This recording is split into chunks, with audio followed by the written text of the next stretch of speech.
Geger Cilegon terjadi pada tahun 1888, 5 tahun setelah meletusnya Gunung Krakatau di Selat Sunda. Peristiwa ini merupakan salah satu catatan sejarah perjuangan rakyat Banten melawan kolonialisme Belanda. Pemberontakan ini dipicu karena adanya peristiwa dirobohkannya Menara Langgar Jombang Tengah atas perintah asisten Residen Gober, serta adanya larangan melantunkan salawat, tarhim, dan azan dengan suara keras. Puncak kemarahan rakyat Cilegon terjadi pada tanggal 9 Juli 1888 di bawah komando Kiai Haji Wasid. Rakyat Cilegon melakukan pertempuran hebat melawan tentara kolonial.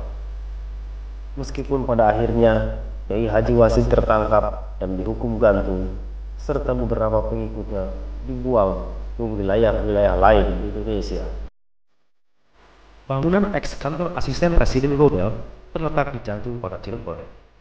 Di depan bangunan utama terdapat bangunan berbentuk joglo dengan 4 tiang utama di tengah dan 10 tiang kecil yang menopang atap bersusun dua. Bangunan utama gedung ini memiliki dinding serambi berdaun jendela bergaya jalosi. Di sekitar bangunan, tepatnya di bagian belakang, terdapat halaman luas dan bangunan tambahan berbentuk bar. Stasiun kereta api Cigading terletak di sekitar 50 meter dari Jalan Raya Cigading. Stasiun Cigading kini sudah tidak digunakan lagi meskipun kereta api masih melintas di jalur stasiun ini. Yang tersisa hanyalah bangunan tua berukuran 2 kali 3 meter yang sudah tidak terawat. Berbeda dengan stasiun Cigading, stasiun Cilegon masih digunakan dan difungsikan sebagai terminal kereta api yang melintas di jalur.